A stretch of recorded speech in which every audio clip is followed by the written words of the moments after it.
가장 애착이 가는 캐릭터와 이유. 빨간 고양이. 네. 가장 애착이 가는 캐릭터와 이유. 저는 뭐 당연히 둘 다 너무 좋아요. 루카도 너무 좋고 남친 너무 좋아서 누가 하나 선택하면 삐질 것 같은데, 근데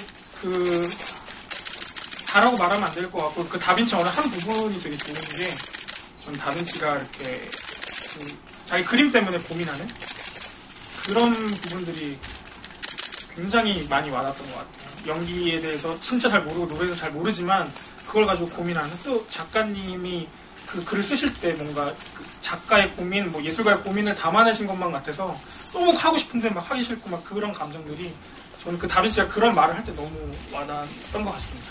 네, 루카도 되게 좋아요.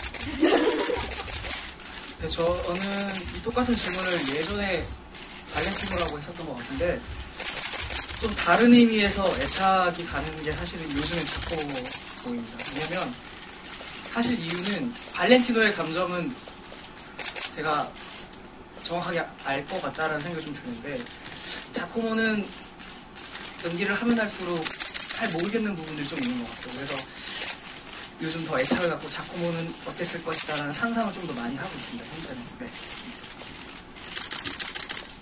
저는 되게 중요한 캐릭터는 소외된 캐릭터가 있어요. 우유 배달하는 소년이 왜 아무도 신경 안 써주는 거예요. 자꾸 뭐 친구랑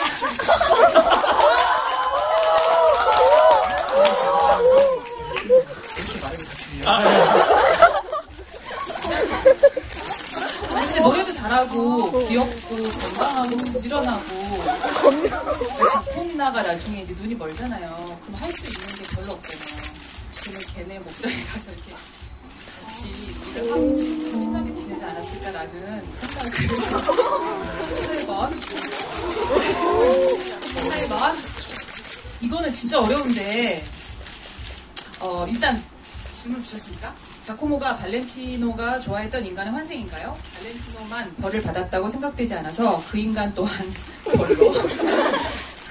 벌로 평생 이루지 못할 사랑 플러스 신의 은총을 받지만 불행히 죽어가는 을 반복하는 게 아닌가. 발렌티노랑 무슨 연결고리가 있어야 어린 시절 발렌티노로 볼 수 있는 거, 사랑에 빠진 것도 이해가 될 것 같은데, 이런 굉장히 복잡한 질문을 주셨어요.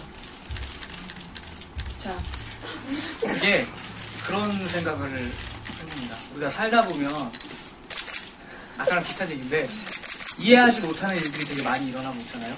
그렇죠?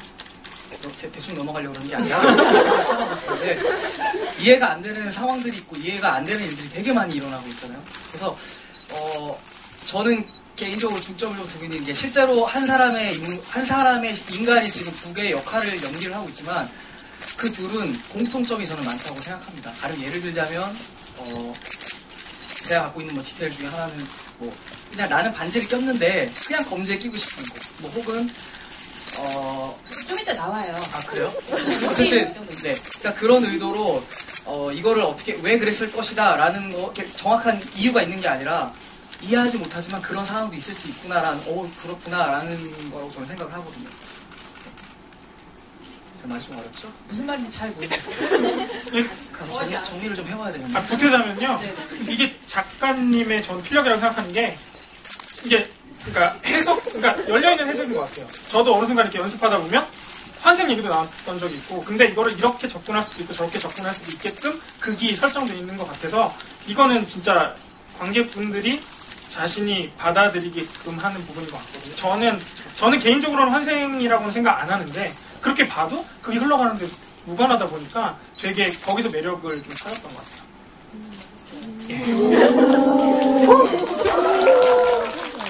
근데 제가 사실은 되게 조심스러운 게, 제가 무슨 말을 하면 그게 딱 그냥 결정돼 버리잖아요. 그래서 조금 남겨놓고 싶은 게 있어요. 그러니까 환생이라고 느끼는 분들은, 그러니까 텍스트에 나와 있는 게 아닌 거는 사실 느끼시는 만큼 느끼는 방향으로 그런 뜻으로 그냥 이렇게 느끼시면 좋은 것 같아요. 텍스트에 나와 있는 부분은 바꿀 수 없죠.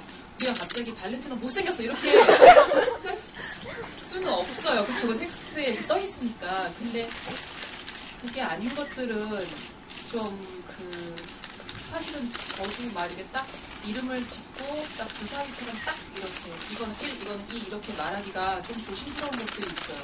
그리고 감정이나 이런 것도 이름을 붙이는 순간 너무 한정돼 버리기 때문에 그 이름을 가능하면 감정도 안 붙이려고 하거든요.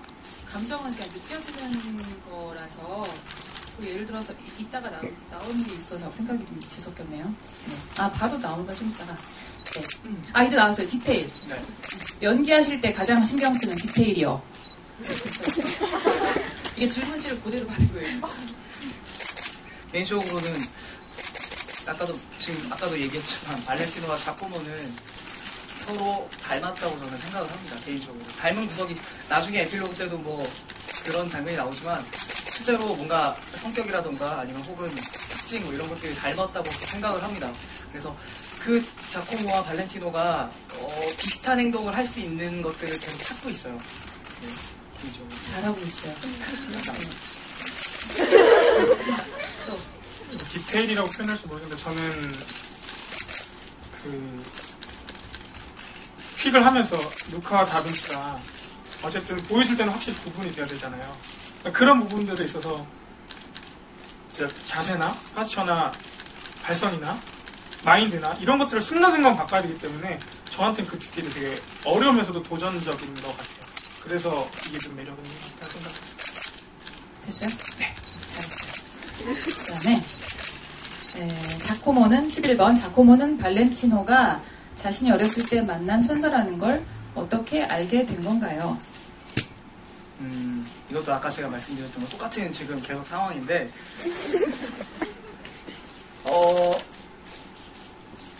발렌티노, 그러니까 자코모 입장에서 발렌티노라는 이름은 몰랐지만 어떤 천사를 만났고 그게 실제로 본 거든 느낀 거든 어쨌든 뭐 그게 나중에 알고 보니까 질문이 뭐였죠? 질문이 뭐였죠? 네. 어렸을 때 만난 천사가 발렌티노라는 거를 어떻게 아는지. 그러니까 나중에 내가 눈이 멀고선 뭐 그림을 그렸어. 사실 볼 수는 없지만 왠지 얼굴을 볼 수 있을 것 같은 뭐 혹은 뭐 그런 감정에서 그러니까 그런 선에서 뭔가 이 공식을 초월한 그런 감정에 의해서 그게 이렇구나라는 거를 저는 알 수 있다고 생각하거든요. 네. 아니 얼굴이 똑같잖아요. 어렸을 때 봤던 애랑 지금 나타난 애랑 얼굴이 같으니까 아는 거 아니에요? 그러니까 뭐 작가님이 그러시면 그런 건데 저는 어렸을 때 정확하게 자코모가 발렌티노를 어떻게 딱 생겼다라고 왔다고 생각하진 않았거든요. 그냥 느꼈다라고 생각했기 때문에.